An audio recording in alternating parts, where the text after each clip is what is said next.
दोस्तों, जिस तरह से ईरान दुबई के ऊपर बार बार हमले करी जा रहा है, उस वजह से दुबई की बर्बादी का सिलसिला कब का शुरू हो चुका है। सिर्फ 30 दिन और लगभग 2.5 मिलियन लोगों ने शहर छोड़कर भागने की कोशिश की।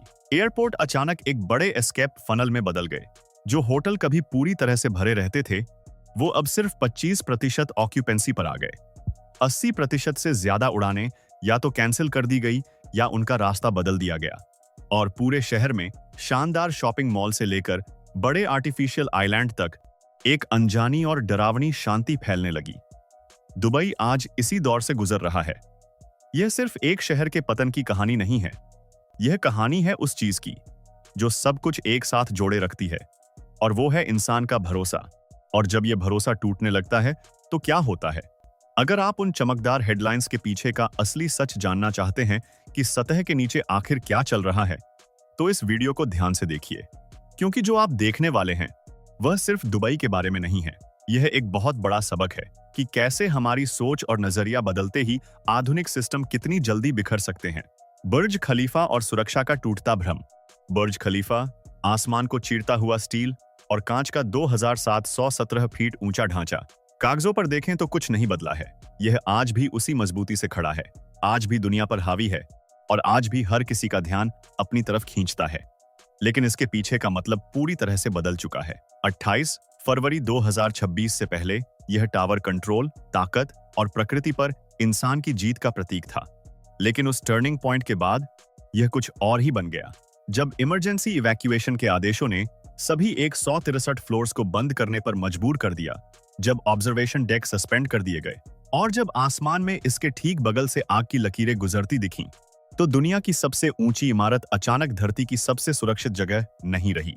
ऑब्जर्वेशन डेक पर आने वाले टूरिस्ट्स की संख्या लगभग 48% से गिरकर 15% के नीचे आ गई। ऐसा इसलिए नहीं हुआ कि बिल्डिंग में कोई खराबी थी या उसे नुकसान पहुंचा था, बल्कि इसलिए क्योंकि लोगों का नजरिया और भ्रम टूट गया था। और असली कहानी यहीं से शुरू होती है, क्योंकि दुबई ने कभी भी इमारतें नहीं बेची। उसने जो बेचा था वह थी निश्चितता। यह विश्वास कि इस शहर में सब कुछ बहुत स्मूथ चलता है, सब कुछ सुरक्षित है। लेकिन जब यह विश्वास थोड़ा सा भी हिलता है तो पूरा अनुभव बदल जाता है। फरवरी के अंत में हुई घटना के एक हफ्ते के भीतर बुर्ज खलीफा और उसके आसपास के इलाके की 80 से ज्यादा बुकिंग्स कैंसिल कर दी गईं। यह सिर्फ डर नहीं था, यह लोगों का नया कैलकुलेशन था। लोग एक सीधा सा सवाल पूछने लगे थे, क्या इस अनुभव के लिए अब इतना पैसा देना सही है? जब एक $175 के टिकट के साथ अनिश्चितता, घबराहट और थोड़ा सा भी खतरा जुड़ जाता है, तो वह लग्जरी नहीं लगता। इसके बजाय यह खतरे से खेलने जैसा लगता है। पाम जुमेरा और अमीरों का पलायन। अब इस डर और रुकावट को पाम जुमेरा पर रख कर देखिए, वो आर्टिफिशियल आइलैंड जिसे दुनिया की सबसे बेहतरीन सुरक्षा और एक्सक्लूसिव लाइफस्टाइल के लिए डिजाइन किया गया था। एक ऐसी जगह जहां दुनिया के सबसे अमीर लोग यह मानते थे कि वो खुद को बाहरी दुनिया की किसी भी उथल-पुथल से पूरी तरह अलग कर सकते हैं, लेकिन अलग थलग रहने से सुरक्षा की गारंटी नहीं मिलती। 2026 की शुरुआत तक इस अछूते स्वर्ग का भ्रम टूटने लगा था। यहां लोगों के रहने की संख्या लगभग 45% तक गिर गई। जो विला कभी पूरी दुनिया में करोड़ों के बिकते थे, वो अब 30% तक के नुकसान पर बेचे जा रहे हैं। और इस बात पर ध्यान दीजिए कि इनमें कोई स्ट्रक्चरल डैमेज नहीं है, वो आज भी उतने ही खूबसूरत और शानदार हैं। लेकिन उन्होंने वो एक चीज खो दी है जो सबसे ज्यादा मायने रखती है, और वो है सुरक्षा का एहसास। क्योंकि असलियत में समुद्र के बीच में एक आर्टिफिशियल आइलैंड को मेंटेन करना बहुत मुश्किल काम है। इसके लिए पूरी स्थिरता, एक बिना किसी गलती वाला लॉजिस्टिकल सिस्टम, बिजली और पानी के प्लांट चाहिए होते हैं। खाने की सप्लाई चेन को एक स्विस घड़ी की तरह सटीक चलना चाहिए। लेकिन जब पोर्ट पर जाम लग जाता है और आसमान शांत नहीं रहता, तो यह पूरा सिस्टम अचानक बहुत कमजोर हो जाता है। जिन अमीरों के पास प्राइवेट जेट या लग्जरी याच हैं, वे आपदा आने का इंतजार नहीं करते। थोड़ी सी अनिश्चितता या सिस्टम में थोड़ी सी रुकावट ही उनके लिए फैसला लेने के लिए काफी होती है।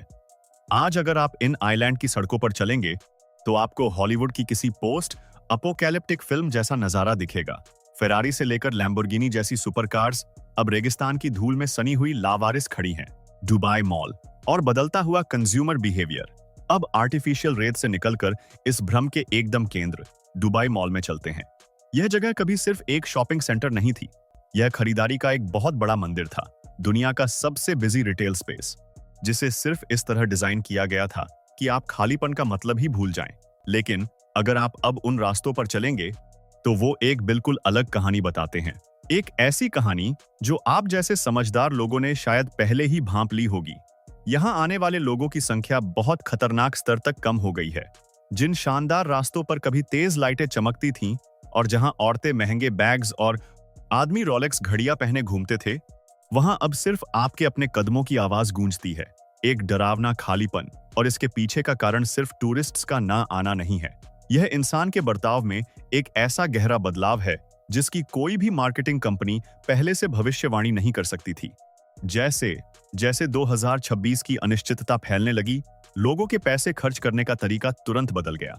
अचानक एक महंगा बैग या सूट पहनना अब अच्छा नहीं लगता। इसके बजाय लोग सुरक्षा, नकदी और उन चीजों के बारे में सोचते हैं जिनकी असली कीमत तब होती है जब तूफान आता है। जब आप एयरपोर्ट भागने की कोशिश कर रहे हों और घबराए हुए हों, तो क्या आप $50 की घड़ी पहनना चाहेंगे? यहाँ एक कड़वा सच भी है। अमेरिका की वो कंपनियां जो अपनी मजबूती के लिए जानी जाती हैं, वो आज भी अपनी कीमत बनाए हुए हैं, जबकि फैशन ब्रांड्स अब गुजरे हुए दौर की निशानी बन रहे हैं। जब पर्दा गिरता है और दर्शक भाग चुके होते हैं, तो सोने से जड़ा हुआ स्टेज भी सिर्फ बेजान कंक्रीट का एक ढांचा रह जाता है। इस पूरी तस्वीर को अगर हम एक भारतीय नजरिए से देखें, तो यह स्थिति और भी ज्यादा गंभीर और दिल तोड़ने वाली हो जाती है। दुबई हमेशा से ही भारतीयों के लिए सिर्फ एक शहर नहीं, बल्कि एक जीता जागता सपना रहा है। आज दुबई की आबादी का एक बहुत बड़ा हिस्सा भारतीयों का है। यहाँ कंस्ट्रक्शन साइट्स पर पसीना बहाने वाले मजदूरों से लेकर मल्टीनेशनल कंपनियों के सीईओ और बड़े बिजनेसमैन तक भारतीय हर जगह मौजूद हैं। बॉलीवुड के बड़े सितारों के लिए तो दुबई उनका दूसरा घर माना जाता है। भारत के कई राज्यों के लाखों परिवार हर महीने दुबई से आने वाले पैसों पर ही निर्भर हैं। जब दुबई का यह पूरा सिस्टम हिलता है, तो उसका सीधा असर भारत के गांवों और शहरों में बैठे उन परिवारों की रसोई और उनके भविष्य पर पड़ता है। जो भारतीय मिडिल क्लास अपना और अपने बच्चों का भविष्य संवारने के लिए अपने परिवार को पीछे छोड़कर दुबई गया था, आज वही भारतीय अपना सब कुछ समेटकर वापस लौटने को मजबूर हो रहा है। अगर दुबई का यह सुरक्षा का मॉडल फेल होता है, तो यह सिर्फ एक ग्लोबल अर्थव्यवस्था का गिरना नहीं होगा, बल्कि लाखों भारतीयों के सपनों, उनकी बरसों की मेहनत और उनकी जिंदगी भर की कमाई का डूबना होगा। यह एक ऐसा झटका है जिसे झेलना भारतीय परिवारों के लिए बहुत मुश्किल होने वाला है। दुबई एयरपोर्ट और जेबल एली पोर्ट का संकट। दुबई इंटरनेशनल एयरपोर्ट का टर्मिनल 3, जो कभी पूरी दुनिया को जोड़ने का केंद्र था, अब कमजोर पड़ने लगा है। एक साल में 95 मिलियन पैसेंजर्स को संभालने वाला यह एयरपोर्ट अब सूना है। मार्च 2026 में सिर्फ एक दिन में 150 से ज्यादा उड़ानें कैंसिल कर दी गईं। लोग अब यहां आ नहीं रहे हैं, वो यहां से किसी भी तरह बस भाग रहे हैं। लंदन, न्यूयॉर्क या सिंगापुर के वे टिकट नॉर्मल कीमत से 5 गुना ज्यादा में कुछ ही घंटों में बिक जाते हैं। गाड़ियां एयरपोर्ट की पार्किंग में लावारिस छोड़ दी गई हैं, क्योंकि लोगों के पास समय नहीं बचा था। दूसरी तरफ जेबल एली पोर्ट, जो दुनिया का सबसे बड़ा मैन मेड हार्बर है, अब एक खतरनाक बॉटलनेक में बदल रहा है। जब जियोपॉलिटिकल रिस्क के कारण इंश्योरेंस का खर्चा रातों रात 10 गुना या 20 गुना बढ़ जाता है, तो बड़ी शिपिंग कंपनियों ने अपना रास्ता बदल लिया है। दुबई अपनी जरूरत का 70% से ज्यादा सामान बाहर से मंगाता है। जब पोर्ट पर सामान नहीं आता और सप्लाई चेन रुकती है, तो महंगाई आसमान छूने लगती है। सुपरमार्केट में सामान के दाम देखकर आम आदमी परेशान है, और यही वो आखिरी वजह बन रही है जिससे लोग शहर छोड़ने का फैसला कर रहे हैं। फाइनेंशियल पलायन और डिजिटल एग्जिट। बड़ी फाइनेंशियल इमारतों के अंदर आपको कोई भीड़ या शोर नहीं मिलेगा, वहां एक अजीब सी शांति है। लेकिन फाइनेंस की दुनिया में शांति अक्सर सबसे ज्यादा डरावनी होती है। पैसा किसी का सगा नहीं होता और इसकी कोई वफादारी नहीं होती।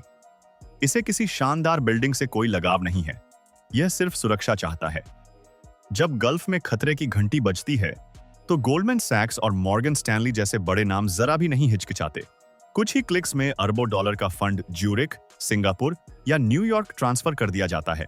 बड़ी कंपनियां अपने एम्प्लॉइज को घर से काम करने के लिए कह रही हैं, जो असल में शहर से बाहर निकलने का एक बहाना है। जब फाइनेंस के लोग अपना बोरिया बिस्तर बांधते हैं, तो वो अपने साथ सारे स्टार्टअप्स और पैसा भी ले जाते हैं।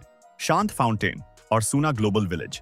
अगर आपने कभी बुर्ज लेक के पास खड़े होकर उस शानदार फाउंटेन शो को देखा है तो आप उस एहसास को भूल नहीं सकते। रेगिस्तान के बीच में मीठे पानी को हवा में उछालने के लिए बहुत ज्यादा ऊर्जा और पैसे की जरूरत होती है। जब शहर पर संकट हो तो सिर्फ सजावट के लिए इतनी बिजली जलाना समझदारी नहीं है। एक ऐसा शहर जो दुनिया की हर चीज खरीद सकता था, आज अपनी बिजली और पानी बचाने पर मजबूर है। इसी तरह ग्लोबल विलेज, जो कभी 90 से ज्यादा देशों को एक जगह लाता था, आज एकदम सूना पड़ा है। वहां आने वाले लोगों की संख्या में 75% की गिरावट आ चुकी है। विदेशी व्यापारियों ने अपने स्टॉल बंद कर दिए हैं, क्योंकि जब पोर्ट पर जाम लगा हो तो कोई भी अपना सामान यहां तक नहीं ला सकता। स्मार्ट सिटी की सच्चाई और भरोसे की अहमियत। एक्सपो सिटी की तरफ देखें, जिसे भविष्य का शहर बताया गया था। 5G नेटवर्क, AI सिस्टम और हाई टेक सेंसर्स आज भी बिल्कुल सही काम कर रहे हैं।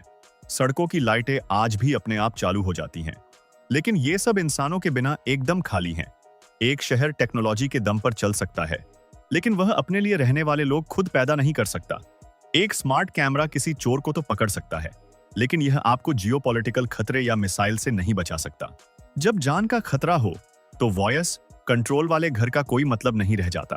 अंत में दुबई जिस चीज का सामना कर रहा है वह सिर्फ एक फाइनेंशियल क्राइसिस नहीं है, यह भरोसे का पूरी तरह से टूट जाना। एक बार जब सिस्टम से लोगों का भरोसा उठ जाता है तो उसके ऊपर खड़ी बड़ी बड़ी इमारतें और सारा लग्जरी लाइफस्टाइल एकदम बेमानी लगने लगता है। क्या आपको लगता है कि यह सिर्फ एक कुछ समय की रुकावट है, या एक बहुत बड़े और दर्दनाक बदलाव की शुरुआत? क्या आप अब भी पहले की तरह दुबई जाना चाहेंगे, या अब आपकी नजरों में सब कुछ हमेशा के लिए बदल चुका है?